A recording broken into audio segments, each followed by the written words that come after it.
All right, welcome back to another edition of the Franklin Community High School Career Exploration Project. I'm Brian Powers, and with me today we have Erin Fromson, who is a certified welding inspector. Erin, thank you for joining me. Thank you. So I guess just kind of start off with talking about what your current role is as a certified welding inspector, what you do, and kind of how you got there. Well, being a certified welding inspector actually includes a lot of things. I do certification, which is getting people, I almost said kids, but people certified in welding to do certain types of welding. So there's like 4 major ones in this area. So you're looking at flux core, stick welding, MIG welding is a huge one here. So I can certify people in that. I also inspect their work, which means that I look at blueprints and do some measuring and use some really cool tools to determine whether the weld is good or not. And if it's not good, they have to go back and redo it, and it's not a good scene. But other than that, we do testing certification. So we take those samples that they create, and I cut them up, and then we do different types of bend tests or etching. It depends on what the code calls for, because we have to follow a specific code. And so we do that. I do training. I do what I call coaching, which is like teaching somebody how to pass the test to build their skill levels up. So that's currently what I do, and it's pretty awesome, actually. But I've been a welder for like 20 years. This is just kind of recent that I've become a CWI, but I started off in manufacturing. I did go to school, so I got my associates in welding at a local junior college in Michigan. And then I got my first job, and I was there for, gosh, only a couple years because I knew I wanted to be a teacher. And so then I went back for my bachelor's, and I received my bachelor's from Ferris State University, and became a teacher. And that's how we ended up down here in Indiana. So I taught at Blue River Career Programs for 10 years and quit. So that would be about 3 years ago. And during that time frame, I did obtain my CWI, which is that welding certification through the AWS, the American Welding Society. They have a huge role in welding. They basically control everything for welding in the United States, unless you're under a different code. So, and that's nationally recognized. That's who I'm endorsed through. So then I decided to be a CWI and quit teaching, and that's what I've been doing, is inspection work and certification and all that kind of stuff. Before that, I didn't go to school traditionally right out of high school. I actually went to the University of Life for about 5 years, 6 years, because my parents made more money for the financial aid, so I couldn't do it on my own. Right. So I waited, and then started doing school, and I worked my way through college along with taking courses. So that's how I wound up here. Yeah. Now we talked about you went to the junior college, and was that for welding itself, or was that kind of the? Yes, it was specific for welding. I think only 20% of the actual degree actually pertained to welding. Like, you have to take world civilization and all that kind of stuff. But I do want to just state that you don't have to go to college to be a welder. There's a lot of different avenues to get there. So it just kind of depends on what kind of person is and what path you want in welding, because there's so many opportunities. So what led you to go into welding? I mean, obviously the trades are just right now booming. And so kind of what led you to choose the welding path? Well, I knew fiscally it would be smart. So I knew that there would be a lot of financial security. You literally always have an opportunity for a job when you're a welder. It's everywhere. You can travel and get a job for welding for temporary. You can do it long term. So I knew there was, and especially as a female, I knew that I could really have a niche for myself. And so it just, like, I knew at 25 I needed to determine what I needed to do and needed to choose a career path. And my uncles are farmers, and my Uncle John showed me how to run an arc welder, and it's almost like an addiction. Like it How is. old were you when he showed you that? Oh gosh, I was 25. Oh, okay. I Yeah, didn't know it if you were like wasn't young. 12 or something and you were out there welding. Yeah, I knew by that age I needed to kind of like settle down and figure out what to do. So, yeah, I was like 25, but it's literally like an addiction. There's nothing like striking that arc and the excitement you feel. And even after 20 years, it's still a blast. So, That's awesome. Now, obviously, there are some things that you love about the job because you're talking about, just the addiction of it and everything. So talk about some of the things that you like, and I don't care how much you love it and how much of an addiction it is. There are still some things you don't like about every job. So right. what are some of I guess the things you don't like or some of the cons? Um, Besides the fact that you're holding on to a flame that could cut through your arm. Right. That's definitely a deterrent right there is even as much as you protect yourself, you will always have burns. And it's painful sometimes, but like it depends on you if you can handle it or not. Like there's people who will stop welding when they get burned, which I don't understand. Like you just kind of muscle through. But like, yeah, so I think it does, there is physical pain sometimes. It is very physically demanding. You're lifting, 50-pound minimum pieces of metal or material. There's a lot of brain work that goes on. If you're a fabricator, you have to, know your blueprints, and you are responsible for that. Another thing is if you are a certified welder and you work outside your parameters because you know best, you are legally responsible if that fails and hurts someone. Or so there is a lot of concern for me. Like I always do like things the right way or how it is called out, because I fear that someone could get hurt. So it's 110% all the time, which gets to be wearing. It does wear you out. So yeah, it's really physically demanding. So as you age, your path kind of usually changes, hopefully, because it's very difficult to do the same work when you're 20 as you are when you're 50. So yeah.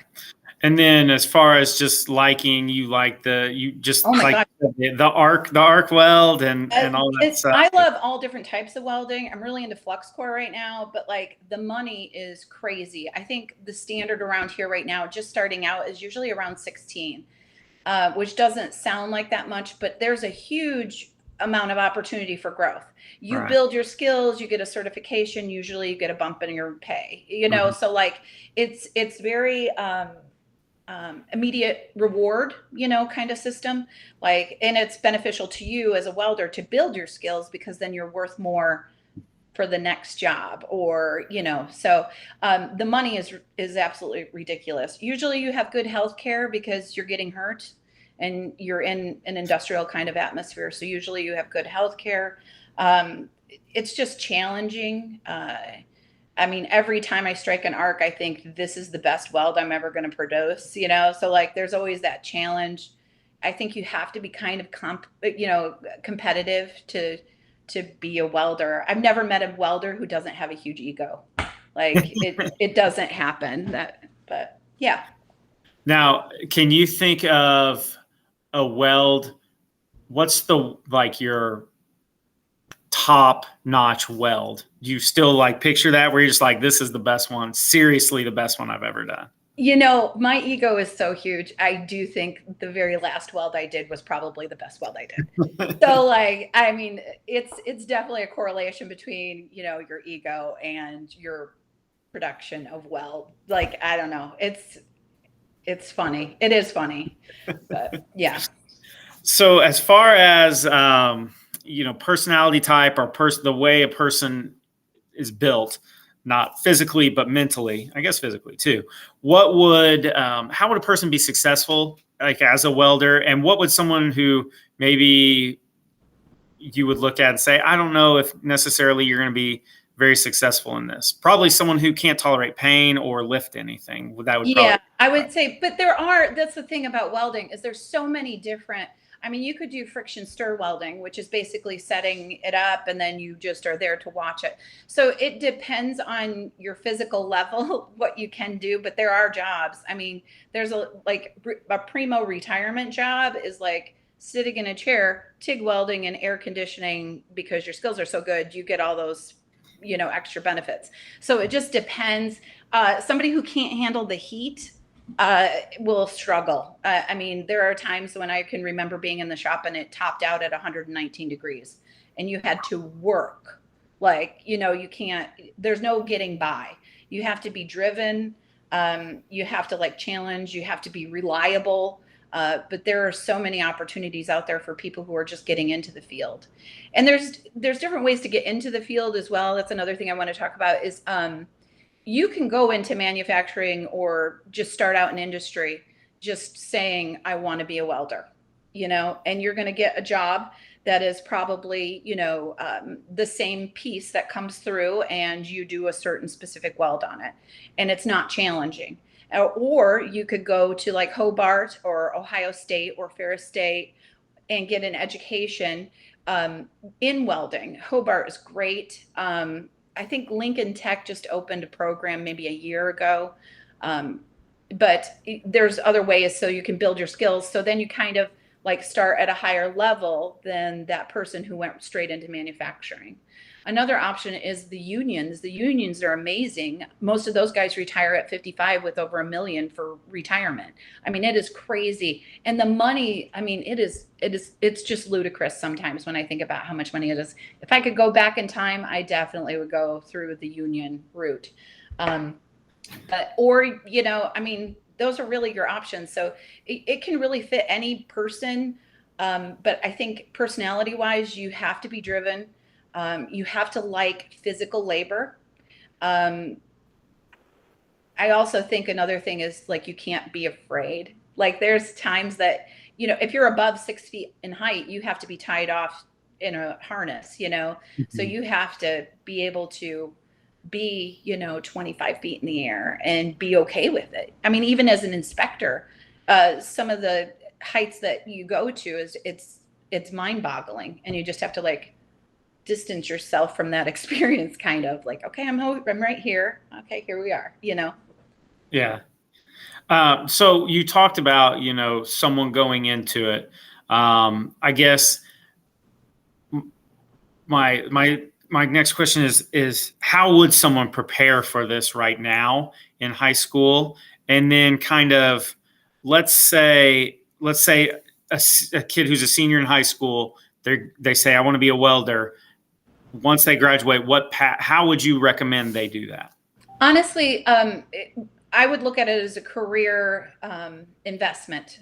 If you didn't go to C9, your senior year, or another school like that, I would definitely head the educational route. You probably can't get into the union unless you have some experience.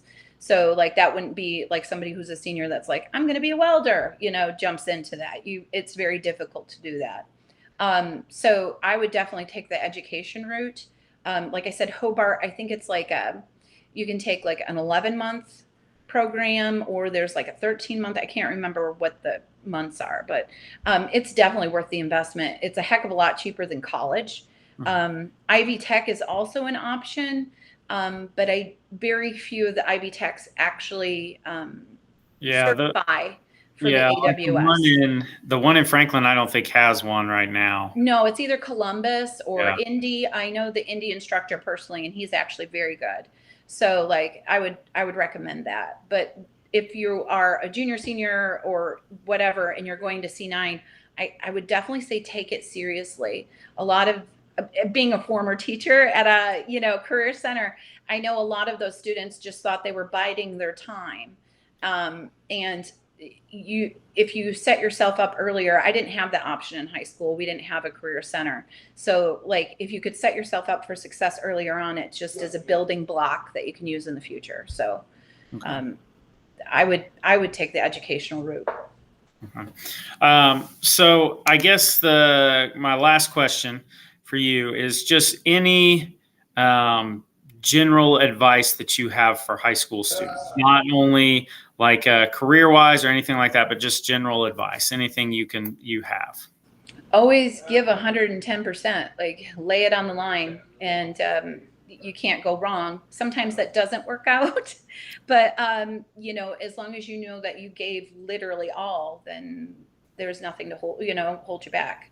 Just keep giving 110%. Reliability, actually doing what you say, is incredibly important. So you gotta. And always think that your next weld is your best one, or your next whatever is the best one. And it will be. I mean, it's undeniable. Yeah.